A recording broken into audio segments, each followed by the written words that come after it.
The newest Celtic, although no time soon, and I hope I'm saying it right, is Juwan Begarin, the 18-year-old from France who Brad Stevens saying last night, in all likelihood, not unlike Jan Madar, who we hope, of course, Celtics fans, that he is here this coming year. We expect to see him in Summer League coming up next month.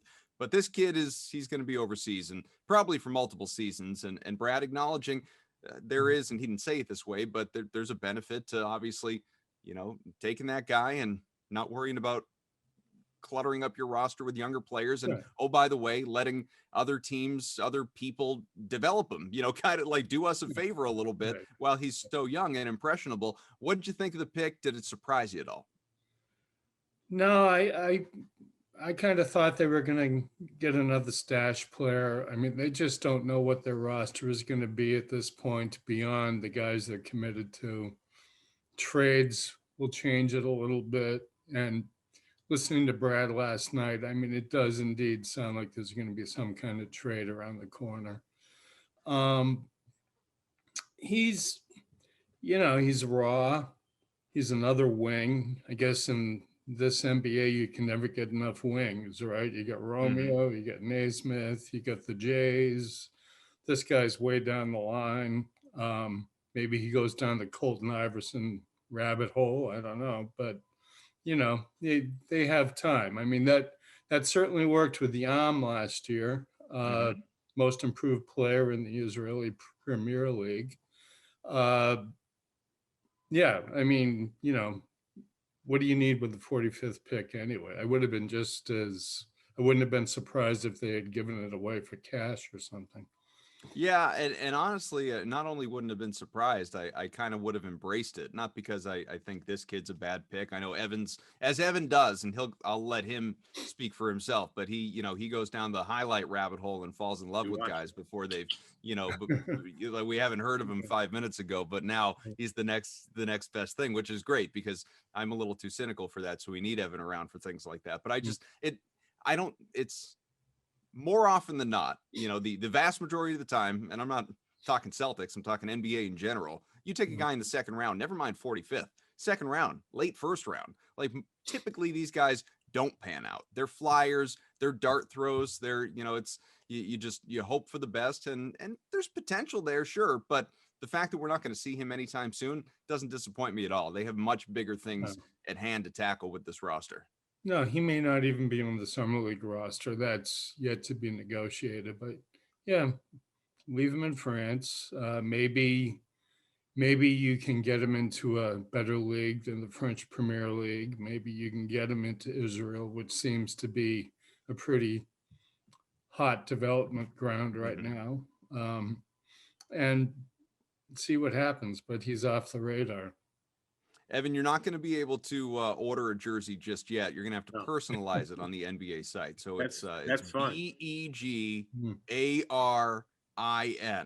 Yeah, I mean, look, pick the number. You go 21. I can't pick 40. Romeo's 45, right? So I can't pick 45. Yeah, I guess not. Go 21 for the year. Yeah, right. The one thing. So first off, I agree with Mark. The strategy of like they're going to pick a guy that doesn't even play and they're just not going to take a roster spot is smart. They're kind of cluing us in. And Brad talked last night, and I listened to his bit with NBC Sports Boston this morning. He talked about, and it's pretty obvious that I think he might have been really mad. And I think people have talked about this, and it's been maybe reported somewhere that he's probably mad at the fact that they had so many young guys under the bench and they were too young. They needed some older guys to help them in certain situations. And by drafting this guy, Begarin, I hope I'm saying that right. You guarantee yourself. As long as we're consistent, the three of us, that's really all that matters. If you draft him with the idea of like, okay, we drafted this guy, or the Celtics drafted this guy, but he's not going to be here. We can let him develop somewhere else. Meanwhile, we can give, those out of the bench spots to people that are really going to play. So I like that. When you have the 45th pick in the draft, and this is, again, I piggyback off Adam, two ways to look at late first round picks / any second round pick that you have. You either A, pick a skill that your team desperately needs, and you find a guy that fits that skill. Like Joe Wieskamp is a 3-point shooter. Austin Reeves, a 3-point shooter. Even the guy they got late, Sam Hauser, who shot, I think, 48% from 3 on 5 attempts a game the season prior to last. I think he was Wichita State, maybe.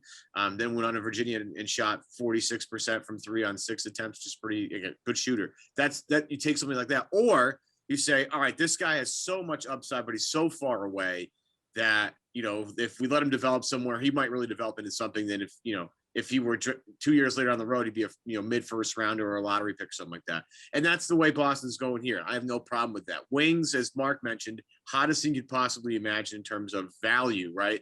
There's so many point guards in the NBA that, you know, it seems like everybody's got a bunch of the Boston could use one.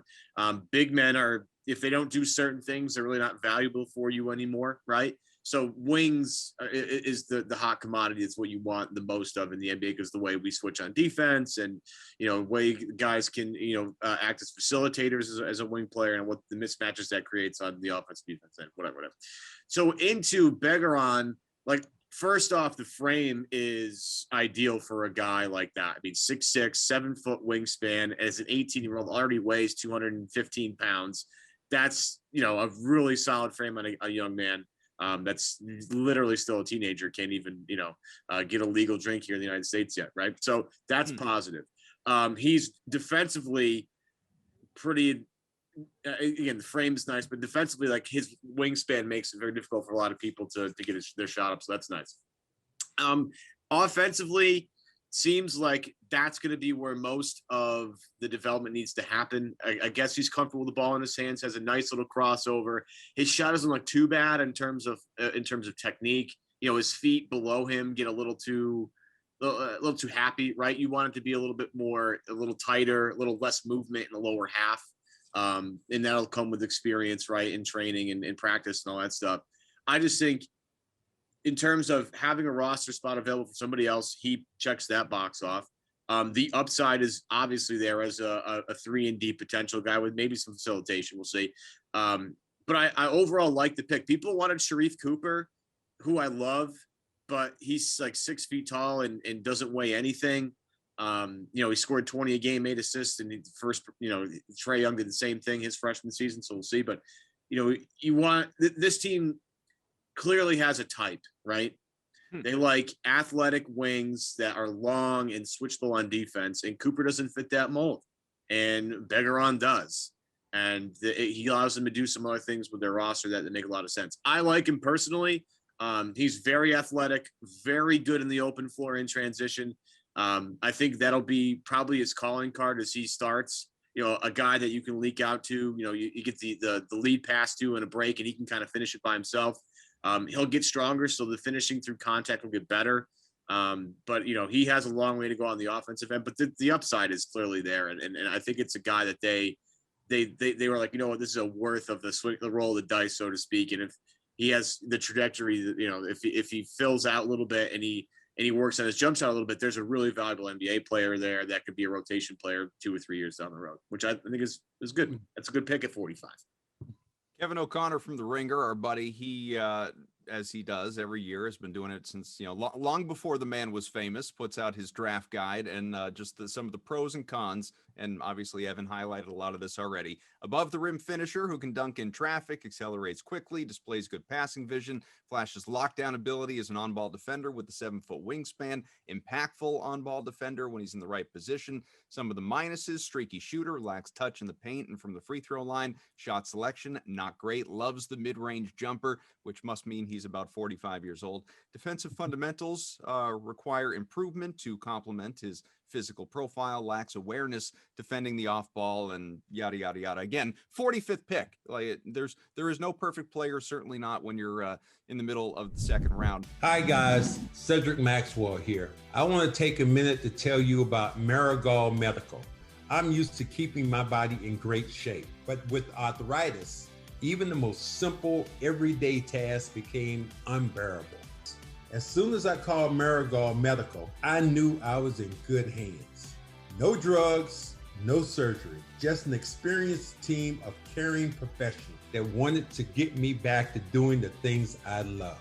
Make the call to Marigold Medical and get back to pain-free life.